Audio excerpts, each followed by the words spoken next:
Betty, 27F, and I, 30 male, got engaged in January after dating for a couple of years. Our plan was to get married next year when we had saved enough money for the wedding. Shortly after getting engaged, we moved in together at the end of January. In May, Betty was a bridesmaid for one of her friends. I was unable to attend due to my job and the fact it was a 5-day trip. Betty had a great time reconnecting with some of her old friends, but a couple of weeks after she got back she became moody and withdrawn. I was relieved when she made an appointment with a therapist since she hadn't opened up to me about what was troubling her. After about 5 or 6 sessions, she sat me down one Saturday morning so we could talk. Betty had been raised in a very conservative household and had to suppress her desires until she moved out to go to college. Even then, certain ideas she denied and refused to embrace. At the wedding, she was introduced to the wife of one of her girlfriends from college, and it triggered a lot of repressed desires over the days they all hung out before the wedding. She told me she felt romantic and sexual attraction to women as well as men and realized she was bisexual. I told her I was happy she finally felt safe in sharing this with me, and it didn't change how I felt about her. It was a very emotional moment. She asked me how I felt about her exploring her sexuality now that it was out in the open. I said I was open to exploring it with her and possibly having a threesome with another woman to let her have that experience. She wanted a one-on-one experience with another woman and felt she couldn't do that with me present. I told her that sounded more like an affair and something I wasn't comfortable with. I asked her if she wanted to cancel the wedding and maybe separate while she figured out what she wanted to do. She was adamant that was not what she wanted, and she was still very much in love with me and still wanted to get married, but she felt like she had to explore these feelings she was embracing before we settled down together. I asked her if she had done anything inappropriate at the wedding and cheated on me. I asked if she had someone in mind or had been talking to someone since she came back. She admitted to dancing with a girl at the reception and they kissed at the end of the night, but nothing else happened. But she denied talking to anyone or pre-planning anything. She knows this was a lot to throw on my plate all at once, and she didn't expect an answer right away. She just asked that I keep an open mind and keep talking about it. I couldn't promise anything, but I agreed to do some research and talk to a workmate that has an open marriage to see how they cope. I did warn her if I found out she lied or was doing anything behind my back there would be no second chances and I would leave. My workmate has been super helpful and open about their relationship. My brother got me into a support group that has helped me come to terms with our relationship changes. I'm burning my way through my second book and sat Betty down Thursday night to check in and talk about moving forward. I found us a couples therapist. I gave her the book I had finished, and I told her we should postpone the wedding for 6 months and then decide if that's the path we are still on. I was on a roll when she stopped me and asked me if I was planning on dating other people. Like that never occurred to her that I would be dating as well. She kind of shut down after that, barely giving one-word answers when I would ask her something. I think the longest sentence I got was "I just don't know." She has been like that for 24 hours now, like she is lost in a fog. I'm just bracing myself for the inevitable flood of emotions. I would have thought she would be happy that I was considering opening our relationship. Update 1. Saturday night her fog lifted and things got pretty heated. She said that the open relationship was my way of punishing her and being vindictive by dating other women. She was just asking for some grace to explore her feelings. I replied that she showed almost no remorse for cheating on me and instead expected an open-ended hall pass to do so again. I told her our friends had told me she asked them not to say anything about what happened at the wedding, so I would probably never know the full truth and just had to accept it was worse than she admitted to. I asked if she thought it was fair to go have sex with other people while I waited by the door like some love-sick puppy who was expected just to wag his tail when she decided to come home and show me some attention. It devolved after that and some hurtful things were said by us both. I finally gave her 3 options if she wanted to move forward. 1. Monogamy, postpone the wedding and go to couples counseling. No experimenting. When we get to a good place then go ahead with the wedding with a prenup to protect me if she changes her mind and or cheats again. 2. Open relationship, we can both date who we want and she can figure out her sexuality on her own terms. In a year or so we can see if marriage still seems like a good option if we are still together.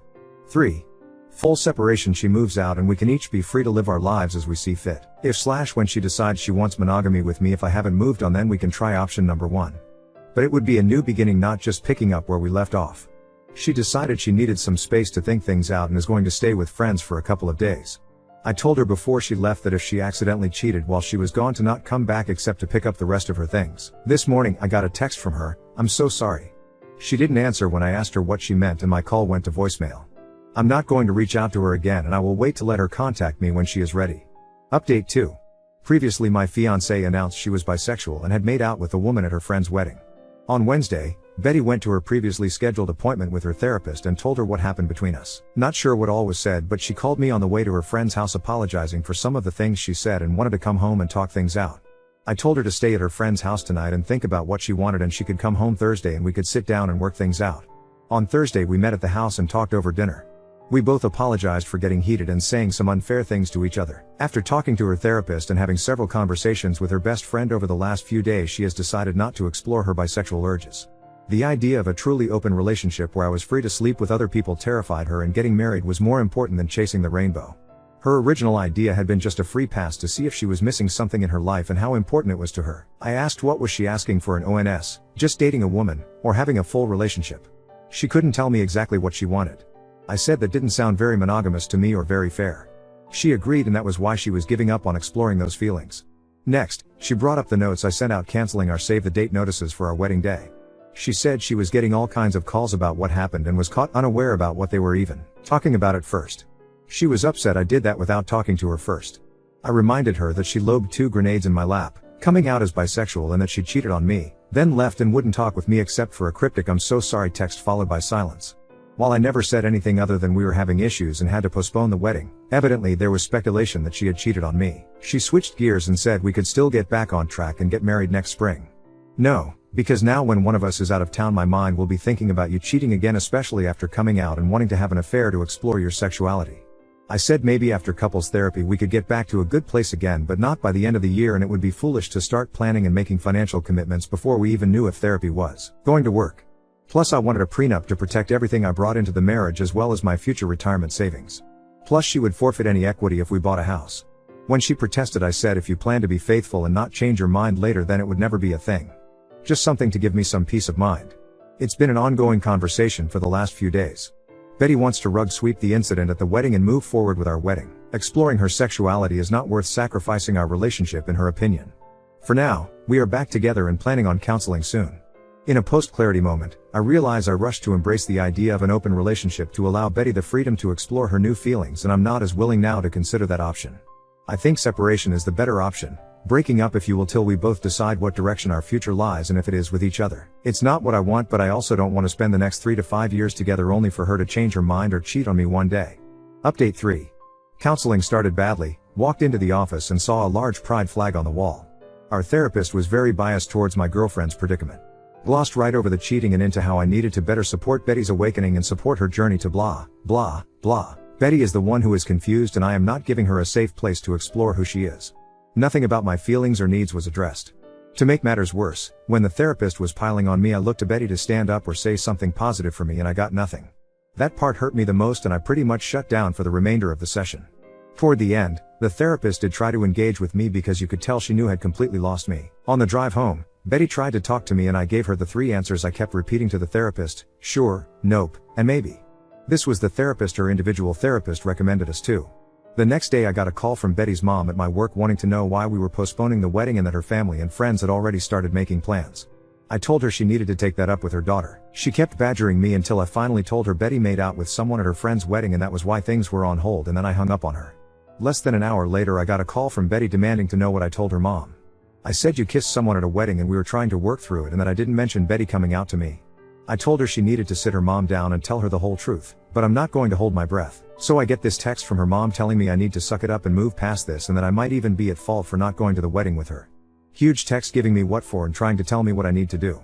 I showed the text to Betty when she got home from work and said she needed to do something about her mom or I would enlighten her with the full story of all our problems the next time she tried to tear me a new one. Betty said she would handle her mom and made me promise to give her some time to tell her mom everything. Also this week Betty has gotten very protective of her phone. Yeah, major red flag. I went to charge my phone and unplugged hers to plug mine in, and she almost flew across the room to practically snatch her phone out of my hand. I was able to sneak a look at her phone later while she was asleep, only to find she had changed her access code, something which she hadn't done since we had been together. I went online and looked at our phone bill, and there were many lengthy calls to a Colorado area code, which I have found out is where the girl she kissed was from. I am just mentally exhausted at this point, the gaslighting, lying, and just feeling like I am treading water all the time. Lately, when we've been intimate, there is a lack of passion in her that was there before all this. I feel love bombed without the feeling. Feels like just hollow words and empty gestures. Tomorrow we are going to a cookout at her parents' house. I am going to try and keep my cool and not say anything, crossing my fingers. But when we get back I am telling Betty I'm done. I'll give her the choice of keeping the apartment or moving out. She will be free to explore and find what truly makes her happy, just won't be me. I came clean with my parents and a few friends about this whole mess. My tribe is ready to help support me and help with the move when I need them. Dad vetoed Mom's offer to move back home and said what I really needed was a new puppy, definitely too old to live with my retired parents. Feels weirdly peaceful now that I've made my mind up. To all of you who told me so, you were right, time to move on with my life. Update 4. Betty and I returned early from a cookout at her parents' house. I had planned for my sister to be at our house when we got back as a witness but had to wait a couple of hours for her to show up. I got us all in the living room and told Betty I couldn't do it anymore and was throwing in the towel. I said I had lost all trust in her and couldn't see a way forward and that the best choice was to just go our separate ways. Betty couldn't understand what I was saying and that she had been honest since her confession about what happened at the wedding. I asked if she had been in contact with the girl she kissed at the wedding and she denied it. I asked to see her phone and she refused, saying it would violate her privacy and the privacy of the people she had talked to. Fine, so who did you call with a 720 area code, and maybe I should call and see who answers. Doesn't really matter because it proves my point.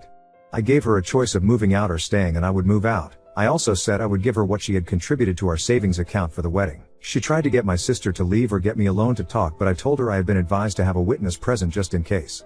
She went from crying to being angry, and after an hour and a half, she finally had a calm conversation about everything. We talked until almost midnight. This morning Betty decided to move back to her parents temporarily and the three of us packed up her things. While we waited for her dad and brother to come get her things, she tried to get me to go to a different counselor and give therapy another chance, but I said it was just a waste of time. I could never trust her again and that was no way to live. Not much of an ending. Now on to second story. Brother failed to launch successfully into adulthood, so our parents' support for him has undermined their relationship with me, and I'm cutting ties. My 24F brother, 32 male, is a failure to launch. He's never been very smart. He did badly in school, and never went to college. He tried 2 different trade schools, welding and mechanic, but he basically flunked out of both. He works at a gas station now. My brother and I are our parents' only children. They always treated us relatively equal, until adulthood. They always insisted we earn our own way. They refused to pay for college or anything. I joined the military at 17, got an associate's degree while I was in, and my GI Bill went towards my bachelor's. I'm working towards my master's now. My husband and I have bought a house and have done well for ourselves. My parents, however, fully paid for my brother to try trade school twice. They've given him cash when he was behind on rent, and countless loans. They support him cosplaying as an adult. Meanwhile, they never paid for my wedding, education, nothing. I don't really care so much that they didn't give me money, but the disparity in how they've treated me versus my brother. Our parents are in their 60s now, and while they aren't that old, they're both in bad health and probably won't live another 10 years. They just recently started working on their will, and notified us that they were leaving almost everything to my brother. But they want me to be their medical power of attorney, manage their estate, etc. I told my parents to give my brother everything, and that I'm completely done with them. They told me to have some grace, and understand the fact that he isn't very capable and needs their support, even after they're gone. My mother had a doctor's appointment this morning, and asked me for a ride since she medically can't work. I told her to ask her favorite child or pay for an Uber. Things have been tense and hostile. My brother called me to apologize, and asked me to not be mad at him, but I told him that I'm not mad at him. I'm mad at our parents for not treating us equally, and he didn't do anything wrong. Ada? I meant to put disabled in quotation marks. My mother refers to my brother as disabled even though he isn't. She's had him tested for every kind of learning disability there is. He just has a below average IQ. She thinks that counts as a disability when it isn't. Update 1. Hey, so the consensus on my post was a bit of a mixed bag. I sat down with my parents and I wanted to give an update and answer some stuff. My brother is not actually disabled. He just has a low IQ, just over 80. You need an IQ under 70 where I live to be considered disabled and to qualify for any sort of benefits. My parents have babied him because from a young age he wasn't as smart as other kids, and had a low self-esteem because of that, and was quick to give up on things when they seemed too hard. He does okay on his own now. He works and pays his bills most of the time. He drives and lives with a roommate. On to the update. I sat down with my parents and explained that I've always felt like they treated me worse than my brother. They always emphasized to me that as an adult you need to support yourself, and figure things out on your own. I had to join the military at 17 because I knew they'd kick me out when I was 18. My parents never offered me any support outside of raising me as a child. They didn't buy my husband and I a wedding gift, they didn't offer much of anything. Meanwhile they brag about having over $1 million in the bank, and having succeeded from nothing. Meanwhile they paid to put my brother through 2 trade schools that he failed out of, offered him money to start his own business. They've always bailed him out when he was short on rent. For me it's not so much about the money, but about the disparity in how we've been treated. It's obvious that they loved and cared him more, because they were willing to do these things for him, and not me. But despite them not being there for me, I've still done really well in life. I told my parents about all of this, and they were interrupting me and talking over me the whole time. They told me I'm not entitled to dime when they die, and that I'm an adult and I can handle myself. They just weren't understanding or even caring about my point. They told me I need to step up and treat them better, and that it's wrong of me to not take my sick mother to the doctor or take care of her because of money. Eventually I just gave up on trying to talk about my feelings. They just don't care. I told them that they're adults, and they're not entitled to anything from me. Just like how they were never required to help me, I'm not required to help me. I told them to completely remove me from their will. I'm not willing to be their estate executor, medical power of attorney, nothing. I don't want a dime from them at this point, and I suggested they spend all the money they've saved over the years to pay for really good nursing homes, and an estate executor, because I'm no longer willing to do anything for them. My mother was floored, and asked if I'd really put my own parents in a nursing home. I asked if they'd really let their 17-year-old daughter join the army to get sexually harassed by older men in order to go to school without taking on a huge debt. My parents cried and yelled at me. And I left. And that's that, I guess. I kind of feel relieved, like a massive weight is off my shoulders. I have a wonderful husband. We own a nice home. I am getting ready to start working on my master's degree, and we're rethinking about maybe having a baby soon. I no longer have to worry about dealing with my parents. They're adults and they can deal with their own problems, just like I've done with mine. And yeah, that's it.